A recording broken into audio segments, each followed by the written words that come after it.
A day of surgery, there's gonna be a million people asking you so many questions, it's gonna make your head spin.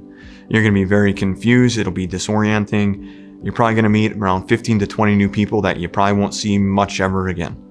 So you can expect to have a lot of questions. You can expect that people know that you're nervous and they're here to ease that discomfort. They're here to help you. So make sure that you're asking questions. Make sure that you're staying engaged with those people, because all of them are really here to make sure you have a great experience. And they know, because this is what we do, they know that you're nervous. They know that people are asking you a bunch of questions. So just try and keep that in mind. Stay patient. Try and be positive. And if you're scared, tell people. Say, I'm nervous. For any surgery, the patient has to stop eating and drinking at midnight the night before. You want at least 8 hours of nothing in your stomach so that during the anesthetic process, you're not likely to cough up anything into the lungs. Number one, you're asleep for the surgery. That's a question almost everybody asks. It's either a general anesthetic where they have a tube down your throat to keep you asleep, or they do a spinal anesthetic where you essentially numb the body from the hips down and then just do sedation. So either way, the patient should not be aware of what's happening. A lot of our patients will go through these surgeries with getting numbed up from the back, so they'll get a spinal anesthetic. They get numbed from the waist down, and then once they're taken back into surgery, they're given medications. Most of them prefer to take a nap while we do these types of surgeries, and so they're numbed out, they're taking a nap, and when they wake up, they're not coming out of the fog of general anesthesia, so typically they have less nausea, they wake up quicker. Because of the spinal, they don't have pain right away. A lot of times we'll also do peripheral nerve blocks where they'll actually go in and numb out some of the nerves in the legs, so you wake up, and even once the spinal wears off, a lot of times we'll get 12 to 24 hours of very minimal pain after surgery. With any surgery, we have to make an incision. We have to go inside the body to start working on things. So with a knee replacement, for instance, it's typically about a 6 to 7 inch incision, give or take a couple of inches, depending on the patient's size.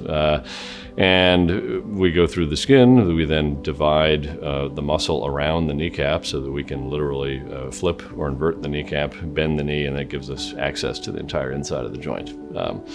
You then have to remove the diseased cartilage, what remains, the hardened marble-like bone, the new bone spurs that have formed, and do so in a way that leaves the leg aligned the way we want.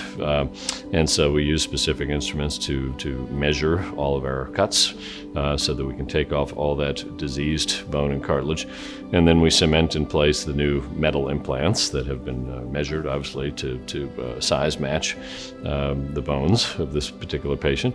And then we have some versatility with the plastic. It's a polyethylene. It's a very unique plastic that doesn't wear out very quickly and is very smooth. It gives very low friction to give you a smooth hinge joint, and we are able to pop that into place and different thicknesses of it, essentially to control the stability of the knee. So when all is said and done, you want a knee that is aligned the way we want it in the natural kind of 5 degrees of knock knee that is stable side to side and full range of motion. That's what we're looking to establish. Then it's up to the therapist and the patient to keep it that way. Typically, a knee replacement ranges anywhere from an hour and 15 to an hour and 45 minutes is pretty typical for most surgeons. Hip replacement probably falls pretty much in the same realm, about an hour and 15 to an hour and 45 minutes. Some people have worse arthritis, deformities that we have to correct. Sometimes it takes up to 2 hours, but commonly that would probably be the upper end of what it would take to go through a surgery like this. For hip and knee replacement patients in my practice, there's a lot of preparation. We make sure that we address all of their medical issues and make sure they're optimized medically so they can be the best version of themselves before surgery. We make sure that they don't have any issues with their teeth or their dentition. If there's any active infections in the mouth, having a new hip or knee replacement with an active infection somewhere in your body could lead to a bad outcome. We also make sure that they have a good system, a home support system, so that after the surgery, they are successful. We don't want to just operate on people and kick them out the door. We want them to leave safe. Patient safety at home is very, very important after surgery.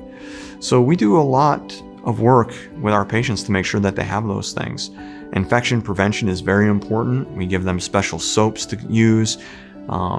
If they have anything in their nose, any type of colonization or bacteria in their nose, we make sure that gets cleaned out to prevent infections in the future. We do give them a nice course that Claudia Happy puts on, and we make everyone go to, because it talks about things to do at your home to prevent falls, things to do at home to prevent infection, like changing your bed sheets, new clean sheets, making sure that if you have animals, especially small animals, running around your house, that they stay clear of your feet when you're in the early post-op period so you don't trip and fall and get hurt.